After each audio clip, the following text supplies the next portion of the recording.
सही भाई बहनों को जय हिंद। कैसे हैं आप लोग? हो सकता है कि आप लोगों में से कोई पहली बार ये वीडियो देखने आ रहा हो, तो मैं बता देता हूँ ये जो सिलेबस है आपका टीजीटी, पीजीटी, एलटी, पीआरटी का है। और जो मैं अभी करा रहा हूँ, ये मैं करा रहा हूँ आपका, आप ये देखेंगे आईसीटी और कंप्यूटर करवा रहा हूँ मैं आप लोगों को। ठीक है, कल मैंने एक वीडियो डाला था, उसको देखिएगा, वो पार्ट 1 है। और आज जो कर रहा हूँ ये पार्ट 2 है। ठीक है, तो परेशान मत होइएगा, ये पूरा मैंने आप लोग का सिलेबस डाउनलोड क्या ना बना रखा है, और मैं इसी के हिसाब से चलूँगा। यहाँ पे जब देखेंगे आप तो 7 नंबर पे हम लोग हैं, जिसमें आपका कंप्यूटर बेसिक है, इंटरनेट है, हार्डवेयर है, सॉफ्टवेयर है, नेटवर्किंग है, एमएस ऑफिस है, साइबर सिक्योरिटी है। ठीक है, तो ये चीज़ मैं आप लोग को पकड़ के चल रहा हूँ, ये आता है आईसीटी के अंतर्गत। ठीक है, चलिए परेशान मत होइएगा। उसके बाद, और ये मैंने कराया था, ये कल के वीडियो में देखिएगा आप लोग, पूरा मैंने 4 तक करा दिया था। और ये पूरा पीडीएफ मैं अपने टेलीग्राम पे डाल दूंगा, वहाँ से आप लोग ले लीजिएगा, क्योंकि बहुत कमेंट आ रहे थे आप लोग को कि पीडीएफ के लिए चाहिए।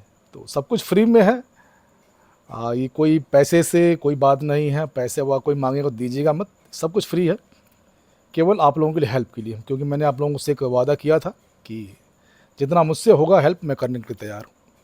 चलिए, तो ये पार्ट 2 है, पार्ट 1 देखिएगा तभी समझ में आएगा आपके।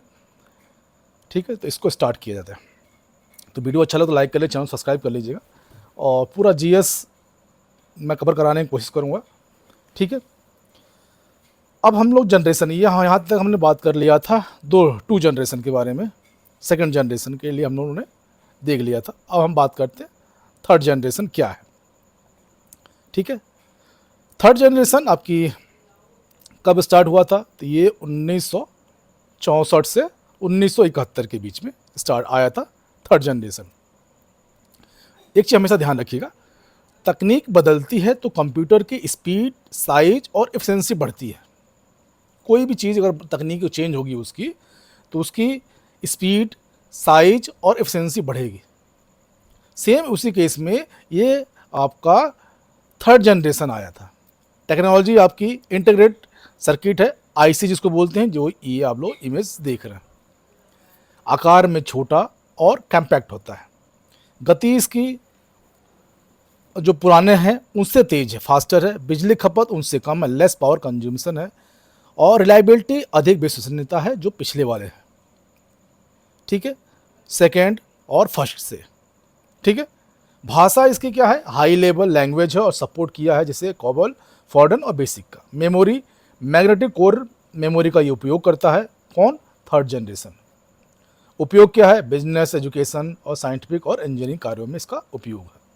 अगर हम इसकी मुख्य विशेषताओं की बात करें तो आईसी इंटीग्रेटेड सर्किट का उपयोग शुरू में हुआ था। स्पीड और एफिशिएंसी में वृद्धि हुई थी। हाई लेवल का लैंग्वेज का विकास हुआ था। साइज में और कॉस्ट दोनों में कम हुआ था। और रिलायबिलिटी इंपॉर्टेंट है, ये बढ़ी थी। किसकी? थर्ड जनरेशन की हम लोग बात कर रहे हैं। आईसी का मतलब होता है इंटीग्रेटेड सर्किट। ठीक है, उदाहरण अगर एग्जांपल लेकर हम लोग चलते हैं तो एग्जांपल में आपका आएगा IBM सिस्टम 360, PDP-8, IBM 370 और यूनिवैक 9000। अगर हम इसको ट्रिक से याद करें तो आईसी आया। देखिए, पूरा इंपॉर्टेंट मैं कोशिश करूंगा जितना मुझसे हो सका है मैं करने की, आप देने की कोशिश कर रहा हूं आप लोगों को। तो इसमें जो याद रखेंगे आप लोग, आईसी आया, कंप्यूटर मुस्कुराया। मुस्कुराया क्योंकि साइज में छोटा होगा। स्पीड बढ़ी, साइज घटाया, हाई लेवल लैंग्वेज में अपनाया। 2-3 बार इसको पढ़ेंगे तो आप लोग समझ में आ जाएगा। ठीक है, अगर वन लाइनर हम लोग चलें तो थर्ड जनरेशन आईसी युग, जहां स्पीड, एफिशिएंसी और हाई लेवल लैंग्वेज का उदय हुआ। ठीक है, क्लियर? अब आगे बढ़ते हैं। Now we are moving on fourth generation. Fourth generation कब आया? तो ये आया 1971 से 1980 के बीच में। कब आया? 1971 से 1980 के बीच में क्या आया? फोर्थ जनरेशन कंप्यूटर का आया। ठीक है, टेक्नोलॉजी माइक्रो प्रोसेसर, सेमीकंडक्टर जिसको हम लोग बोलते हैं। ठीक है, पूरा सीपीयू एक सिंगल चिप में आ गया। पूरा सीपीयू बहुत बड़ा डिब्बे की तरह होता था, अब इसको चिप के माध्यम तक लेके आया गया। आकार में बहुत छोटा, गति में बहुत तेज, बिजली खपत बहुत कम, और मेमोरी सेमीकंडक्टर मेमोरी का उपयोग होता है। भाषा का इसका अगर हम जानना चाहें तो हाई लेवल लैंग्वेज और अधिक विकसित हुए। उपयोग हम लोग क्या करते हैं, जैसे personal computer, laptop, calculator, office और ऑटोमेशन में इसका उपयोग होता है। अगर हम इसकी अगर मुख्य विशेषताओं की बात करें तो माइक्रो प्रोसेसर का विकास हुआ इस एरिना में, ठीक है। पूरी सीपीयू एक चिप में आ गया। पूरे सीपीयू किस में आया, तो इसमें आया। साइज में बहुत छोटा, पोर्टेबल उपयोगी है। स्पीड इसकी बहुत तेज़ हुई है। पावर कंजम्पशन कम हुआ है और पर्सनल कंप्यूटर का युग शुरू हुआ। कुल मिलाकर हम लोग एक बात करना चाहें इसमें तो CPU on a single chip, CPU on a single chip. Clear? Yes और नो? यस, ठीक है, गुड। नाउ अगर हम इसको याद करने की कोशिश करें, जैसे अगर तो माइक्रो प्रोसेसर आया, पूरे सीपीयू को समेट लाया, स्मॉल फास्ट पावरफुल बनकर आया, कंप्यूटर का नया युग लाया। एग्जाम्पल के तौर पे हम चलेंगे तो Intel 4004, Intel 8080, Intel 8085, जिलोंग Z80, मेट्रोला 6800, IBM PC 9081 के आसपास का, ठीक है। अगर वन लाइनर हम लोग पकड़ेंगे इसको तो 4 जनरेशन माइक्रो प्रोसेसर युग, जहाँ पूरा सीपीयू एक चिप में आया और कंप्यूटर छोटा, तेज और पोर्टेबल हुआ। क्लियर? चलिए, बहुत बढ़िया, शाबाश। मैं पूरा कोशिश करूँगा अपनी तरफ से कि आप लोगों को सभी चीज़ समझा जाऊँ, ठीक है ना। पार्ट नंबर 9 है इसका 5th जनरेशन। मोस्ट इंपॉर्टेंट है, एआई का युग है और 5th जनरेशन हम लोग आ रहे हैं, तो कहीं ना कहीं हमारा और आपका संवाद भी इसी के माध्यम से हो पा रहा है, ठीक है। क्योंकि इसमें हम बात करेंगे क्लाउड कंप्यूटिंग की, पैरेलल प्रोसेसिंग की, आर्टिफिशियल इंटेलिजेंस की और इंटरनेट की, ठीक है। तो 5th जनरेशन कब आया? 1980 से प्रेजेंट अब तक है, अब तक चल रहा है, ये आया 5th जनरेशन, ठीक है। टेक्नोलॉजी क्या है? Artificial intelligent, parallel processing, cloud computing, quantum computing. अभी क्वांटम कंप्यूटिंग तो बहुत कम देखने को मिल रहा, लेकिन फिलहाल काम चल रहा है उस पर। इसका उद्देश्य क्या? इंटेलिजेंट मशीन बनाना, एआई, ठीक है। गति बहुत तेज, हाई स्पीड है। विशेषता decision making, learning, reasoning, speech recognition आदि, ठीक है।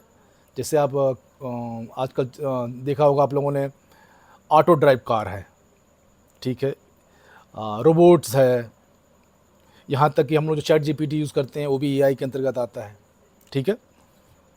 भाषा नेचुरल है, जैसे इंग्लिश, हिंदी को समझने की क्षमता है, ठीक है। आकार पोर्टेबल, कम्पैक्ट और पावरफुल है। उपयोग में है, जैसे हम लोग AI, robotics, expert system, internet, cloud serving, self driving cars, space research आदि में इसका उपयोग होता है। और कुल मिलाकर हम एक लाइन में अगर कहना चाहें तो 5th जनरेशन वर्तमान समय की सबसे एडवांस जनरेशन है जो आर्टिफिशियल इंटेलिजेंस पर आधारित है। 5th जनरेशन वर्तमान समय में की सबसे एडवांस जनरेशन है जो आर्टिफिशियल इंटेलिजेंस पर आधारित है। क्लियर? उदाहरण की तरह हम लोग अगर चलें एग्जाम्पल पे, Japan 5th generation computer project, platinum core i3, i5, i7, i9 processor हैं इसके। मॉडर्न है, स्मार्टफोन एआई बेस्ड है और super computer with AI support है। याद रखने की ट्रिक इसमें है, 5th generation, A for advance, I for intelligent, S for super speed, C for cloud and connectivity, ठीक है। वन लाइन रिवीजन करेंगे तो 5th जनरेशन वह है जो AI, parallel processing, cloud computing के माध्यम से इंटेलिजेंट सिस्टम और हाई स्पीड परफॉर्मेंस देता है। क्लियर? यस और नॉट? Yes, good. परेशान मत होइएगा, इसका नोट्स बना सकते हैं। नोट्स बनाने में दिक्कत होगी तो आपका समय बचाने के लिए मैं इसको टेलीग्राम पे डाल दूंगा, वहाँ से आप लोग इसको ले सकते हैं और अपनी तैयारी करते हैं। हाँ, लेकिन तैयारी में कोई कमी मत छोड़िएगा, ठीक है। अब जनरेशन को हम क्विक रिवीजन करते हैं तो 1st जनरेशन कब आया? 1940 से 1956 के बीच में। ये वैक्यूम ट्यूब में आया था। इससे पहले वाले क्लास में आप लोगों ने पढ़ा होगा। उसके बाद उसका साइज़ क्या था? बड़ा और बहुत गर्म होता था और मोर ताकत था, ठीक है। 2nd जनरेशन कब आया? 1956 से 1963 में ट्रांजिस्टर आया, जो आप लोगों ने प्रीवियस क्लास में पढ़ी थी। Smaller size, faster, more than reliable, ठीक है। 3rd जनरेशन कब आया? 1964 से 1971 के बीच में। इंटीग्रेटेड सर्किट सिस्टम, आईसीज को बोल रहे हैं हम लोग, इसकी speed, higher speed, high level language support, ये सब आया उसमें, ठीक है। फोर्थ जनरेशन 1971 से 1980 के बीच में माइक्रो प्रोसेसर आया, CPU on single chip, very fast portable, ठीक है। एट जनरेशन जो आया 1980 में present, AI, parallel processing, cloud computing, intelligent system और high speed portable. Platinum core I series इसमें अंतर्गत आता है, ठीक है। इंपॉर्टेंट अगर पॉइंट हम लोग देखना चाहें इसमें, तो फिफ्थ जनरेशन में कंप्यूटर मानव की तरह सोचने और निर्णय लेने के लिए सक्षम हुआ है, जैसे AI का यूज हो रहा है आजकल। AI आर्टिफिशियल इंटेलिजेंस इस जनरेशन की सबसे बड़ी विशेषता है। इंटरनेट और क्लाउड कंप्यूटिंग ने कंप्यूटर्स को और भी पावरफुल बना दिया है। ये आप लोग डेली लाइफ में महसूस भी कर रहे होंगे। अगर आप गार्जियन होंगे तो अपने बच्चों के साथ महसूस कर रहे होंगे, ठीक है। और आज के smartphone, robot, self driving car आदि इसी जनरेशन के परिणाम हैं। एग्जाम पॉइंट के हिसाब से चले हम लोग, fifth generation AI plus parallel processing plus cloud computing plus high speed portable device है, करेक्ट। चलिए, बहुत बढ़िया। नाउ क्वेश्चन नंबर हम लोग 10 नंबर पार्ट 10 पे आए हैं, ठीक है। वीडियो लंबा हो रहा है मुझे पता है, लेकिन आप लोग ख़त्म भी करना है, ये क्लासेस भी ख़त्म करनी है, आप लोग का सिलेबस भी ख़त्म करना है, प्लस हमारे साथ फिजिकल के बच्चे जुड़े हैं उनको भी हमको लेके चलना है। अब हम बात करते हैं कंप्यूटर सिस्टम क्या है। What is the computer system. System जहाँ शब्द लग जाएगा, एक चीज़ हमेशा ध्यान रखिएगा, सिस्टम जहाँ लग जाएगा वहाँ अकेले की बस की बात नहीं, वहाँ ग्रुप होगा, ठीक है। तो कंप्यूटर सिस्टम हार्डवेयर, सॉफ्टवेयर और पीपलवेयर। पीपलवेयर क्या है मैं इसमें भी डिस्कस करूँगा आगे आप लोगों को। सॉफ्टवेयर, हार्डवेयर क्या है मैं सब समझाते हुए चलूँगा आप लोगों को। यह डाटा को इनपुट लेता है, प्रोसेस करता है, आउटपुट देता है और स्टोरेज करता है। ये तीनों समन्वय को ही कंप्यूटर कहते हैं, ठीक है। क्लियर। अब देखिए इसमें हार्डवेयर क्या है और सॉफ्टवेयर क्या है मैं समझाने की कोशिश करूँगा। कंप्यूटर सिस्टम 3 मुख्य भागों से मिलकर बना है।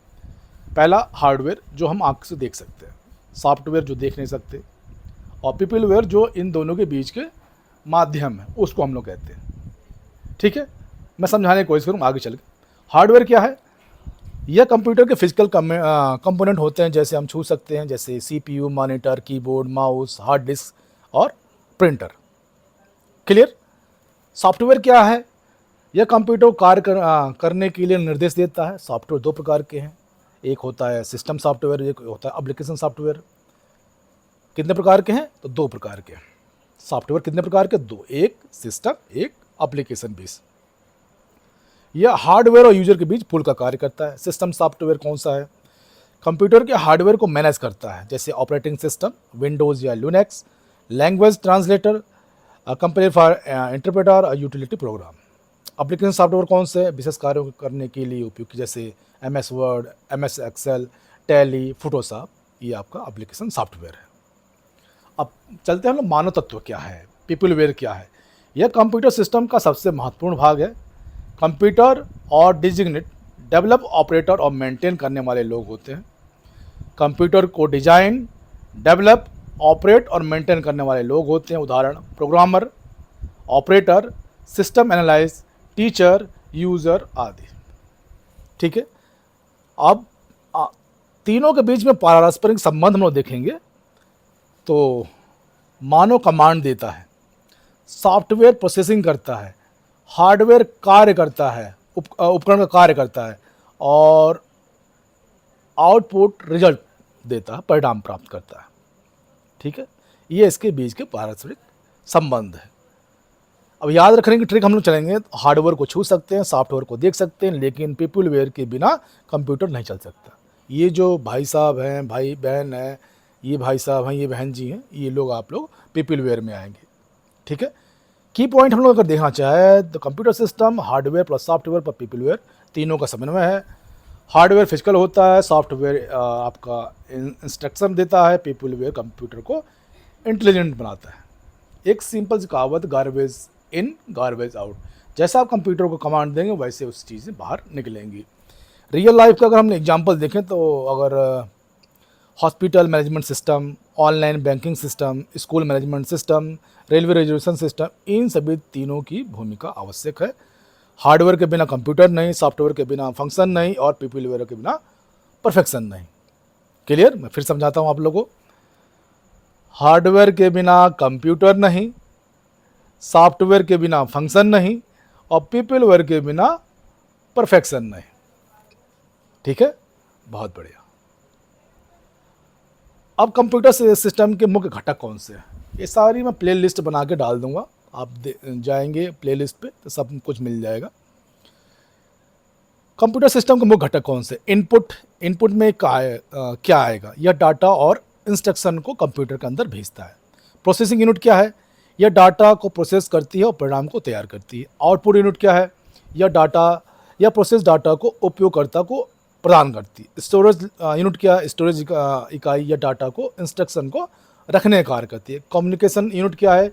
संचार इकाई जिसको बोलते हैं, यह डाटा को एक कंप्यूटर से दूसरे कंप्यूटर तक भेजती है। तो कंप्यूटर सिस्टम को कितने मुख्य घटक हो गए?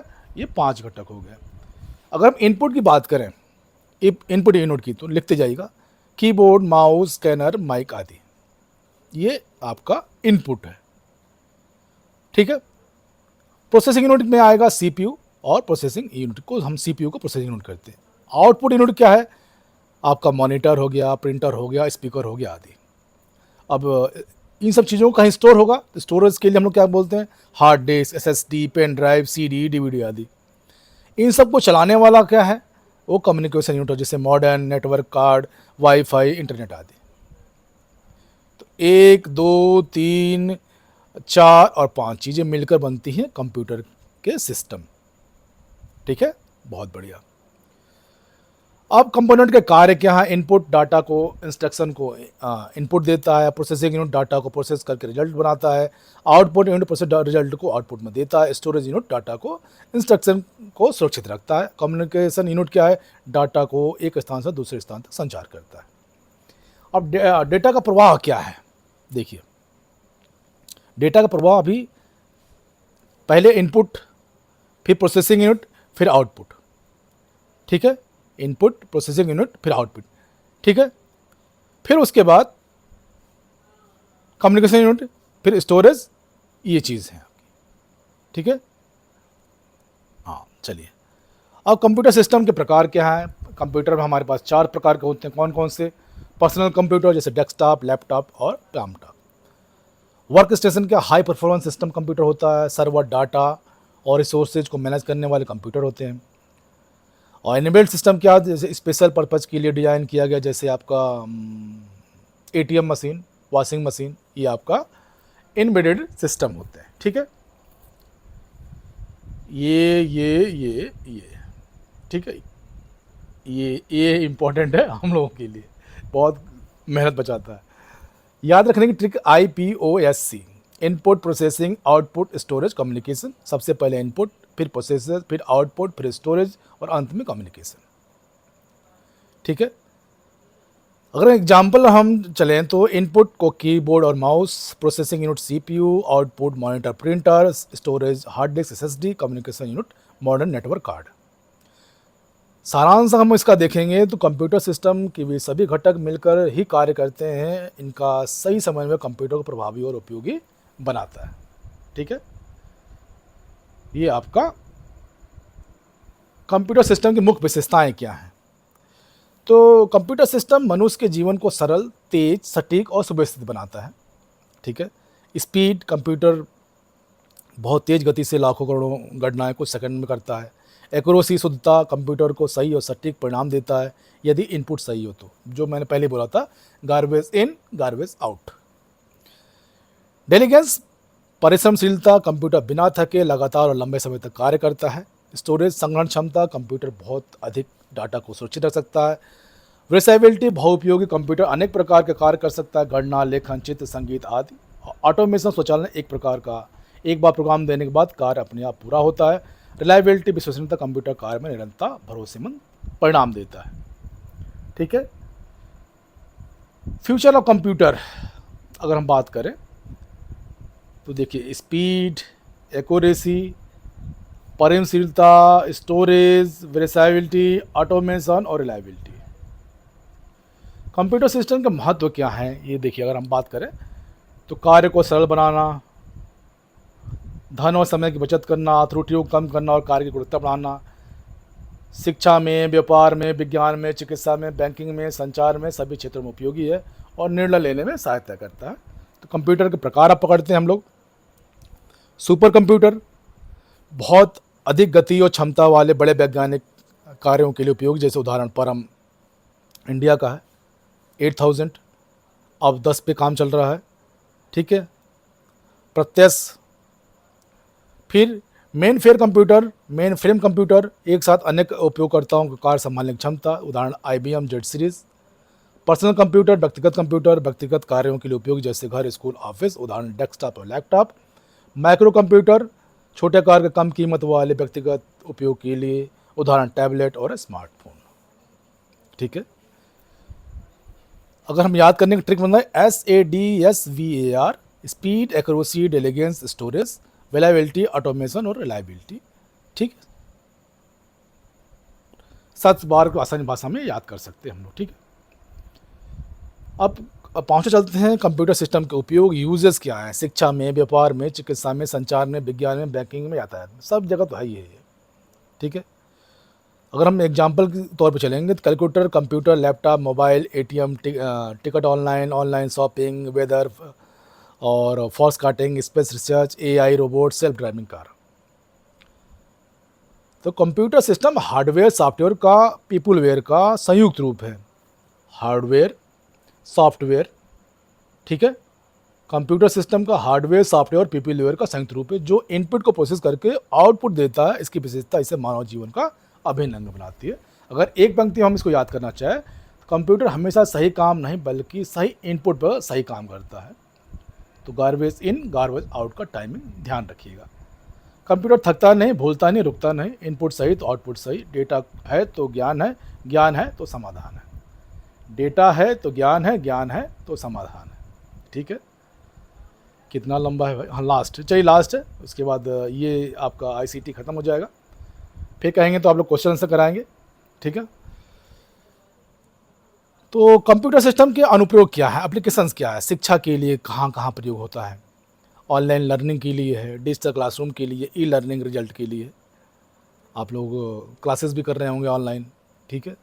ऑनलाइन ये वीडियो भी देखेंगे आप लोग जाके, तो इसमें उपयोग होता है। व्यापार, business, accountability, billing, stock management, online banking, e-commerce में प्रयोग होता है। चिकित्सा में जाएंगे तो पेटेंट रिकॉर्ड, ऑनलाइन कंसल्टेशन और डायग्नोसिस रिपोर्ट के लिए। संचार में जाएंगे तो email, video conferencing, social media, chat. विज्ञान में जाएंगे तो research, simulation, data analytics, space exploration में आता है काम, ठीक है। बैंकिंग में जाएंगे तो ATM, net banking, fund transfer, online payment में आता है। मनोरंजन के क्षेत्र में जाएंगे तो गेम्स, मूवी, म्यूजिक, एनिमेशन में आएगा। सरकारी कार्य में जाएंगे तो e governance, online forms, digital India service में आएगा, ठीक है। कुल मिलाकर हम लोग कहें कंप्यूटर सिस्टम मानव जीवन को आसान, तेज, सुरक्षित और स्मार्ट बनाने वाले शक्तिशाली एक माध्यम है, ठीक है। ये पूरा फिगर देख रहे हैं आप, यूजेस ऑफ कंप्यूटर कर सकते हैं, ठीक है। अब कंप्यूटर और नेटवर्क और इंटरनेट की भूमिका, ये भी आपके क्लास में है। तो विश्व भर के कंप्यूटर को जोड़ता है, जानकारी को आदान प्रदान करता है, शेयर करने में मदद करता है, ईमेल, चैट, वीडियो कॉल, संबंध बनाना, ऑनलाइन रिसोर्सेज और इन्फॉर्मेशन तक पहुंचाना, वर्क फ्रॉम होम और ऑनलाइन सर्विस को संभव बनाना, जैसे ऑनलाइन टीचिंग है, ठीक है। भविष्य की संभावना क्या हो सकती है इसमें? आर्टिफिशियल इंटेलिजेंस और मशीन लर्निंग कंप्यूटर को इंटेलिजेंस बना रहे हैं, आप महसूस करते हैं डेली लाइफ में। इंटरनेट को ऑफ थिंग्स, IoT के सभी डिवाइस आपस में जुड़ रही हैं। 5G, cloud computing, big data भविष्य में तेज़ी से बढ़ेंगे। Smart cities, smart home, self driving car संभव हो सकेंगी। कंप्यूटर सिस्टम मानव जीवन को और अधिक सुरक्षित और सरल और स्मार्ट बनाएगा। अब कुछ लाभ भी है तो कुछ हानि भी है। लाभ है इसका speed, accuracy, large storage, no fatigue, multitasking, reliability, time और मनी सेविंग और ऑटोमेशन, ये इसके लाभ है। अब नुकसान भी तो देख लीजिए, नुकसान भी तो है। एक्सपेंसिव है, डिपेंड ऑन ह्यूमन है, डिपेंड ऑन इलेक्ट्रिसिटी है, वायरस और हैकर का खतरा है, तकनीकी ज्ञान की आवश्यकता है, गलत डेटा, गलत परिणाम, गार्बेज इन गार्बेज आउट, और उसके बाद मानव बेरोजगारी की संभावना। याद रखने की ट्रिक है SADMART, speed, accuracy, delegates memory reliability और टाइम सेविंग ऑटोमेशन। तो ये आपका आईसीटी ख़त्म होता है। आप लोग कहेंगे क्वेश्चन आंसर करा देंगे, नहीं तो फिर हम नेक्स्ट आगे बढ़ेंगे। ठीक है, वीडियो अच्छा तो लाइक कर लीजिए, चैनल सब्सक्राइब कर लीजिएगा। और ये सब चीज़ फ्री है, ऐसा कोई नहीं कोई पेड है। मैंने आप लोगों को वादा किया है तो मैं उसके साथ चल रहा हूँ। देखना ना देखना आपकी इच्छा है, मानना ना मानना आपकी इच्छा है। ठीक है, जो मैंने आप लोगों से वादा किया था मैं उस पर खरा हूँ, क्योंकि जो चीज़ मैंने कहा है उसको प्रूव भी करना है मुझे। ठीक है, थैंक यू, पढ़ते रहिएगा।